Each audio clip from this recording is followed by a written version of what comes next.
샬롬 6월 29일 월요일입니다. 새로운 한 주가 시작되었습니다.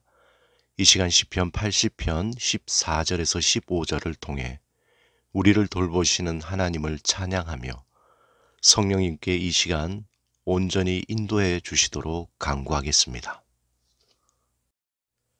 만군의 하나님이여 구하옵나니 돌아오소서. 하늘에서 굽어보시고 이 포도나무를 돌보소서. 주의 오른손으로 심으신 줄기요 주를 위하여 힘있게 하신 가지니이다. 만군의 하나님이여 구하옵나니 돌아오소서. 하늘에서 굽어보시고 이 포도나무를 돌보소서. 주의 오른손으로 심으신 줄기요 주를 위하여 힘있게 하신 가지니이다. 만군의 하나님이여 구하옵나니 돌아오소서. 하늘에서 굽어보시고 이 포도나무를 돌보소서. 주의 오른손으로 심으신 줄기요 주를 위하여 힘있게 하신 가지니이다.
오늘 함께 묵상할 말씀은 골로새서 3장 22절에서 23절 말씀입니다.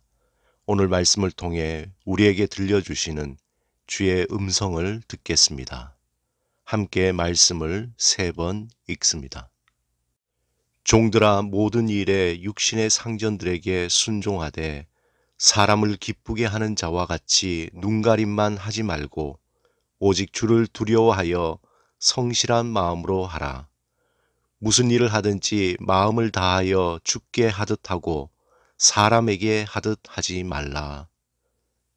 종들아 모든 일에 육신의 상전들에게 순종하되 사람을 기쁘게 하는 자와 같이 눈가림만 하지 말고 오직 주를 두려워하여 성실한 마음으로 하라.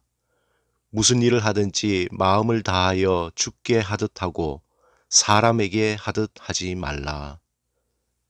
종들아 모든 일에 육신의 상전들에게 순종하되 사람을 기쁘게 하는 자와 같이 눈가림만 하지 말고 오직 주를 두려워하여 성실한 마음으로 하라.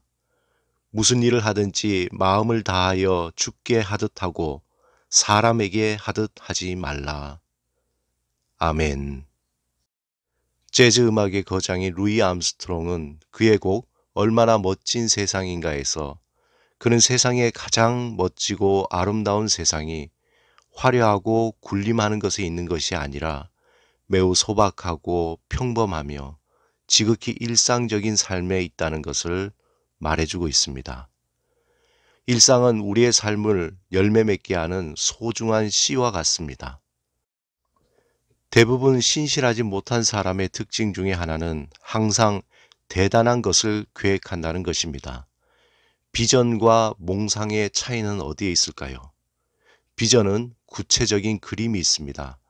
그래서 현재 무엇을 어떻게 해야 하는가를 확실히 알고 행하게 됩니다. 하지만 몽상가는 항상 꿈만 꾸게 됩니다. 그 꿈은 가면 갈수록 자꾸 커져만 가지 결코 이룰 수 없는 것입니다. 우리가 신실하다, 믿을만하다 이러한 삶은 큰 곳에 있는 것이 아니라 아주 작은 데서 시작이 됩니다. 사도 바울은 본문에서 하나님의 사람은 이러한 소박한 것에 믿을 만한 자가 되어야 한다고 강조합니다. 오늘 본문에서 세상 사람들의 가치와 하나님의 자녀들이 가지는 가치에 대해 분명히 보여주고 있습니다. 그것을 대표적으로 보여주는 단어가 22절의 눈가림이라는 말과 23절의 성실한 마음으로 라는 말입니다. 그런데 안타깝게도 우리 인간에게서 성실한 마음을 기대하기가 어렵다는 것이 성경의 가르침입니다. 그런데 참 이상하게도 사람들은 할 수 있으면 성실함보다 자꾸 꼼수를 부리려고 합니다. 그런데 그러한 꼼수가 삶의 걸림돌이 되고 결국 속빈 강정과 같이 열매 없는 삶이 됩니다. 이처럼 우리 안에는 성실함이나 진실함을 갖기보다는 어떻게 하든지 눈가림을 하려는 타락한 습관이 남겨져 있습니다. 우리의 삶이 사람 앞에서 살면 자연스럽게 꼼수를 부리게 됩니다. 하지만 우리의 삶이 하나님 앞에서 살게 되면 신실한 사람이 됩니다. 단지 하나님이 두려워서 신실한 사람이 되기보다는 하나님의 은혜를 알기 때문에 그러합니다. 하나님이 우리에게 베풀어 주신 은혜가 크고 신실하기 때문에 그 은혜에 감사하고 또 감사해서 우리도 그 신실함을 닮아가게 됩니다. 이것은 우리가 성령을 따라 살아갈 때에 자연스럽게 만들어지는 성품입니다. 그러므로 우리 안에 변함없는 충성은 하나님의 깊은 은혜를 경험할 때 진실로 시작이 됩니다. 우리가 성령을 따라 살아갈 때 우리는 점점 더 믿을 만한 사람, 변함없는 충성된 사람으로 바뀌어가며 신실하신 하나님을 닮아가게 됩니다. 신실한 하나님의 성품이 우리 안에 열매 맺게 될 때 크고 거대한 것, 허황된 것을 꿈꾸기만 하는 삶이 아니라 우리에게 맡겨주신 일상의 소중함을 알고 성실함과 감사함으로 사는 삶의 태도를 갖게 됩니다. 그러한 삶의 태도를 통해서 우리의 삶은 시간이 지나면 지날수록 우리가 알지 못하는 사이에 풍성한 열매를 맺는 삶으로 변화됩니다. 모든 삶의 시작은 아주 작은 것에서부터 시작됩니다. 그러한 시작을 위해서 작은 일에 충성할 수 있는 삶의 근육이 있어야 합니다. 성령의 도우심으로 변함없는 충성된 믿음의 근육이 우리 안에 단단히 만들어지기를 간절히 사모하시기 바랍니다. 함께 기도하시겠습니다. 주님, 주 앞에서 항상 신실함과 겸손함으로 살게 하옵소서. 성령의 도우심으로 주의 신실함을 담게 하옵소서. 예수 그리스도 이름으로 기도드립니다. 아멘.